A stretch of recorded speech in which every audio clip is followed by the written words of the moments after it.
il faut mettre la terre sur la girelle. La girelle, c'est l'objet en métal qui tourne à toute vitesse. Premier terme technique. Il n'y en aura pas d'autres, je vous rassure. Une fois que la terre est en place, là elle tourne pas rond, il faut s'arranger pour qu'elle tourne rond. Donc c'est ce qu'on appelle l'opération de centrage.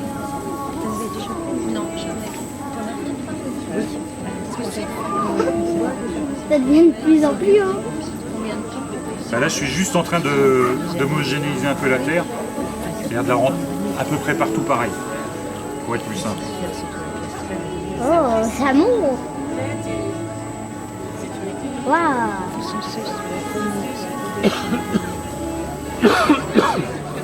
Donc là, la terre tourne. C'est pas mal. Donc il va falloir commencer à travailler la forme. Donc première chose, un pot c'est creux, donc il faut faire un trou.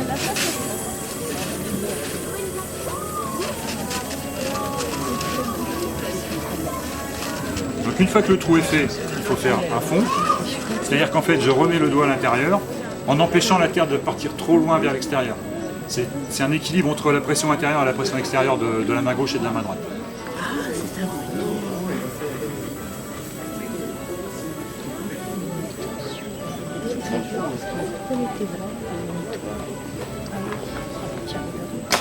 Une fois qu'on a fait à peu près le fond, il faut commencer à régulariser l'épaisseur de terre. Donc, c'est cette opération-là. C'est-à-dire qu'en fait, c'est l'écartement entre mes deux doigts, là, qui me donne l'épaisseur constante, par la pression. Une fois qu'on a fait ça, on détermine si on veut faire un saladier ou une pièce fermée. C'est-à-dire que soit on monte un cône vers l'intérieur, si on veut faire une pièce haute, et si on veut faire une pièce ouverte, c'est-à-dire un saladier ou un bol, on va faire un cône vers l'extérieur. Là, en l'occurrence, je suis parti plutôt pour faire une pièce haute.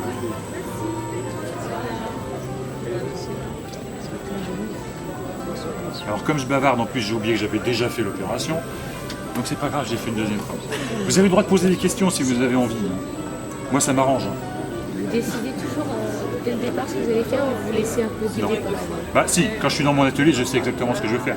Alors en l'occurrence, quand je travaille en public, comme je parle beaucoup, je regarde pas, d'ailleurs je regarde pas forcément mes mains.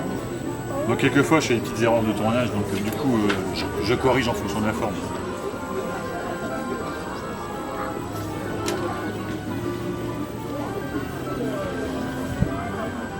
C'est un argile spécial. Alors ça c'est une argile qu'on appelle de la faïence. C'est-à-dire que c'est une terre qui, une fois cuite, même à sa température maximum, restera poreuse. Et ne sera étanche que si on met de l'émail dessus. Et c'est une terre qui cuit à 1000 degrés à peu près. Donc voilà, j'ai affiné la terre suffisamment pour lui donner la forme que j'ai envie d'avoir.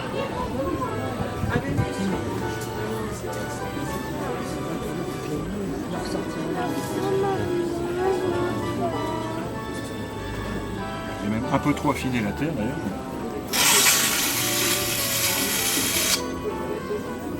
Et là, donc, je vais travailler avec ce qu'on appelle une estèque. C'est un petit outil en métal. Alors certains potiers travaillent avec un outil en bois. Moi, je préfère le métal parce que c'est plus fin au niveau travail. Ça va permettre de donner la forme définitive, de la lisser complètement et en plus d'enlever toute l'autre surface. Ce qui fait que ça rigidifie un peu la pièce. Est-ce que je suis clair dans mes explications? Oui, Ça va très bien. Tout le monde comprend? Même les enfants? Oui. Bon, ça va. Waouh.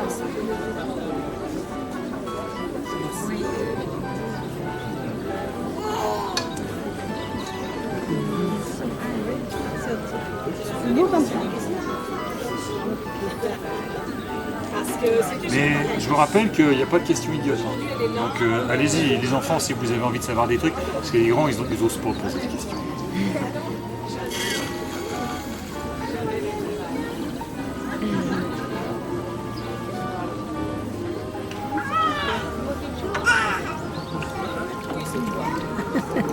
Il y a même des gens qui espionnent sur le côté. Un petit garçon qui va Vous avez aller. une question là, en Oui. suspens. La terre, elle vient d'où? Alors celle-là, c'est une terre qui vient de Provence. Dans le sud.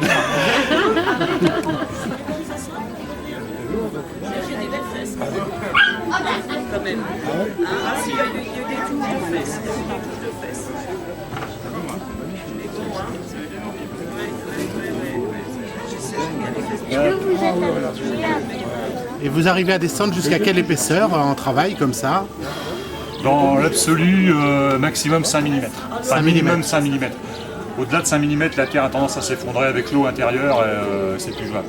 D'accord. De toute façon, ça sert à rien d'aller faire des trucs trop fins parce que si c'est trop fin, c'est hyper fragile. Même après la cuisson, ça reste fragile. Parce que ce qu'il faut savoir, c'est que la terre, entre le moment où on la tourne et le moment où on la cuit, elle perd énormément d'épaisseur, de hauteur et de largeur. Oui, c'est un phénomène de rétrain retrait. dû à la perte d'humidité à la Oui, cuisson, c'est ça? exactement, ouais. D'accord. Alors la faïence perd moins qu'un grès par exemple, mais il faut quand même pas oublier ça. Donc si on descend à 5 mm au tournage, on perd, on va descendre à 4 mm en épaisseur à la cuisson et après ça va pas être Oui, terrible. vous perdez 20% à peu près. Alors, je suis en train d'essayer de refermer pour faire une espèce de main à sel. Tout le monde sait ce que c'est qu'une main à sel? Non, non, pas forcément, non. Non. Alors la main à sel, c'est un objet traditionnel de la région qui est une pièce dans laquelle on met du sel de Guérande. C'est-à-dire que c'est une pièce qui est ouverte de façon à ce que le sel puisse perdre son eau par évaporation. Ah, une main à sel alors? Ouais. D'accord. Alors, généralement, ce sont des pièces qu'on travaille fermées, comme je suis en train de faire là.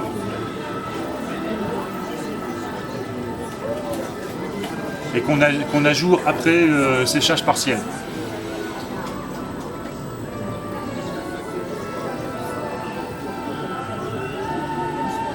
Ça paraît très simple, hein, comme ça. En plus, c'est une pièce que je déteste faire.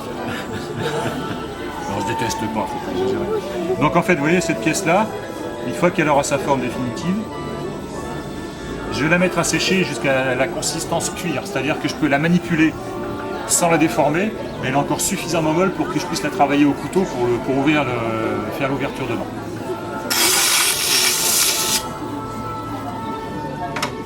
Et après, il faut donc décoller la pièce du tour avec Un filet soit coupé un le fil en beurre. métal. Moi je travaille avec un fil en métal. Il y en a qui préfèrent le fil en nylon. Bon, c'est une question de goût personnel. Et après, moi j'utilise une petite pelle en métal que je glisse dessous. Et voilà. Et quand on fait une pièce fermée, il ne faut jamais oublier de faire un petit trou dedans. Parce que la terre va se resserrer, l'air qui est à l'intérieur va chauffer et se dilater. Et si on oublie de faire le trou, ça éclate. D'accord. Donc cette pièce-là, demain matin par exemple, je pourrais commencer à lui faire à l'ouvrir Ah en oui, couteau sans problème. demain matin quand même. Oui, parce que la terre elle va mettre un certain temps à sécher quand même. Bon, Enfin, c'est lié à la température aussi, ambiante, sans doute, oui. C'est comme le fût du canon, un certain temps.